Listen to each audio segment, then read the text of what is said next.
Janeline Kubako. Welcome to MMJ Vlog! So for today's video guys, we would like to share to you the 3 kinds of poems from Emily Dickinson. So let's begin! Arat na! Emily Dickinson background. Emily Elizabeth Dickinson was an American poet. Little known during her life, she has since been regarded as one of the most important figures in American poetry. Dickinson was born in Amherst, Massachusetts, into a prominent family with strong ties to its community. Emily Dickinson was born on December 10, 1830, Amherst, Massachusetts, United States. She was died on May 15, 1886, Amherst, Massachusetts, United States. Her famous books was The Complete of Poems, Because I Could Not Stop for That, and more. Her siblings was William Austin Dickinson and Lavinia Norcross Dickinson. With Walt Whitman, Dickinson is widely considered to be one of the 2 leading 19th century American poets. Only 10 of Emily Dickinson's nearly 1,800 poems are known to have been published in her lifetime. Devoted to private pursuits, she sent hundreds of poems to friends and correspondents while apparently keeping the greater number to herself. She habitually worked in verse forms suggestive of hymns and ballads, with lines of 3 or 4 stresses. Her unusual off-rhymes have been seen as both experimental and influenced by the 18th century hymnist Isaac Watts. She freely ignored the usual rules of versification and even of grammar, and in the intellectual content of her work, she likewise proved exceptionally bold and original. Her verse is distinguished by its epigrammatic compression, haunting personal voice, enigmatic brilliance, and lack of high polish. The Lightning is a Yellow Fork by Emily Dickinson, poem 1173.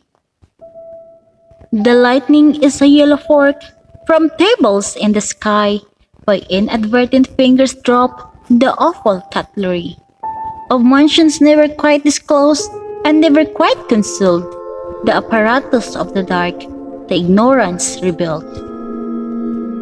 The lightning is a yellow fork.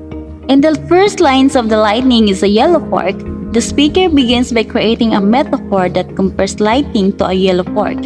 This alludes to the shape of a bolt of lightning, but is also physically connected to cutlery as is seen in the next 3 lines.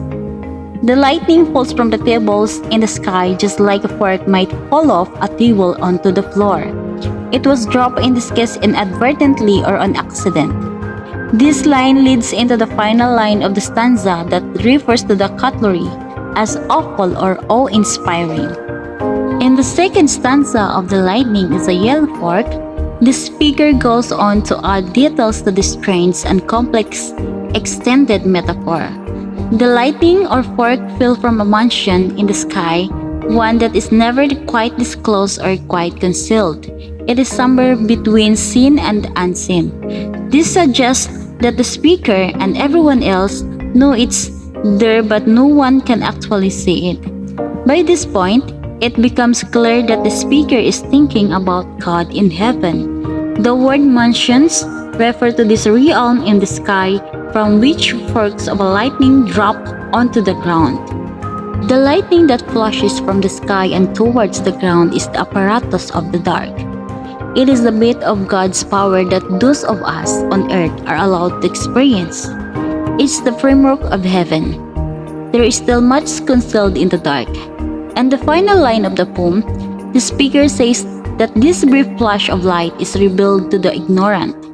Human beings see lightning and do believe that it is a sign of a higher power but are unable to see anything beyond that.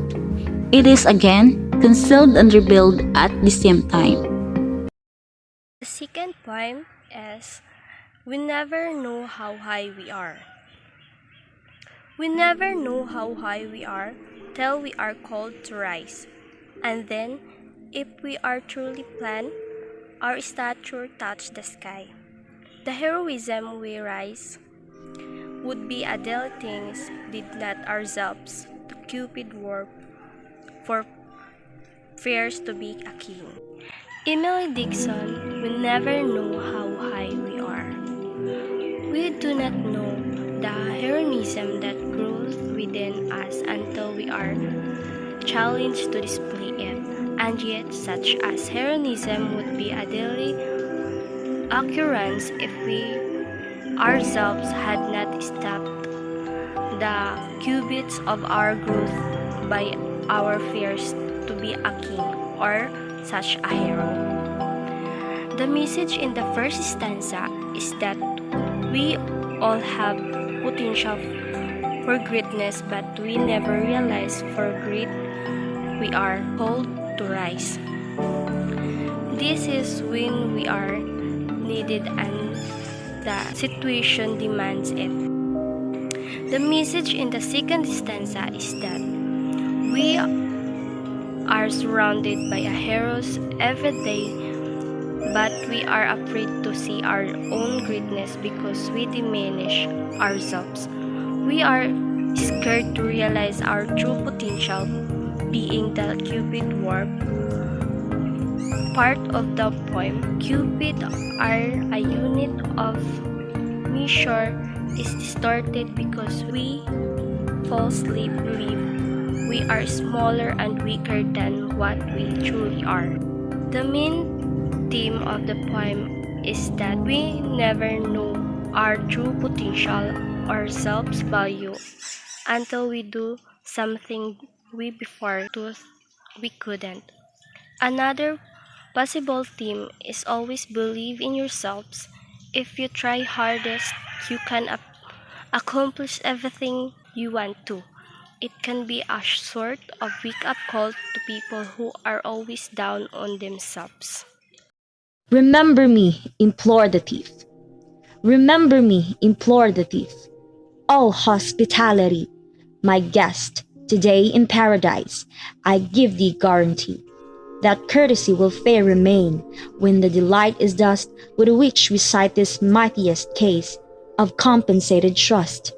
Of all we are allowed to hope, but affidavit stands that this was due where most we fear, be unexpected friends. Remember me. In Luke chapter 23, verse 41 to 43, a thief's last will was, Lord, remember me when thou comest into thy kingdom. Jesus granted him. Fair, equitably, justly, wonderfully. Fair remain the wonderful state of the dead will be distributed equitably. Dust, ashes of the dead, worthless things. Delight is dust. All the delightful things when one is alive now become ashes. We, the inheritors, compensated trust. Inheritance compensate the inheritor's trust, the reward of our trust in God. Allowed to hope, we may hope anything from the will. Affidavit, a statement made in writing confirmed by the maker's oath and intended to be used as judicial proof. Here indicating the last will or testament was due, each gets what he deserves. Unexpected friends, the unexpected names listed in the will to share the estate. And we indeed justly, for we receive the due reward for our deeds. But this man had done nothing amiss. And he said unto Jesus, Lord, remember me when thou comest into thy kingdom. And Jesus said unto him, Verily I say unto thee, today shalt thou be with me in paradise. Luke chapter 23, verse 41 to 43.